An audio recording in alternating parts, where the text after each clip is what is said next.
আমি কিছু খাবারও নিয়ে আসছি সুইডেনে। আজকে জার্নি খুব বেশি না, 1 ঘন্টার মতো, কিন্তু আমরা যে টাইমে আসছি সেই টাইমটা আসলে লাঞ্চ টাইম, 11:30টার মতো বাজে।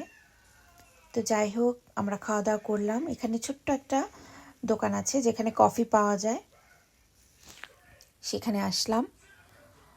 বর্ষণ চলে আসলো ঘাস নিয়ে।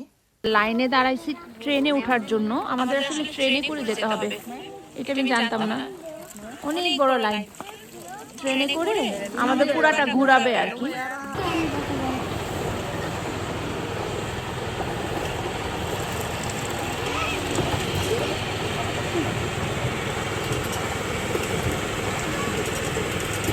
আমাদের ট্রেনটা ছাড়লো মাত্র,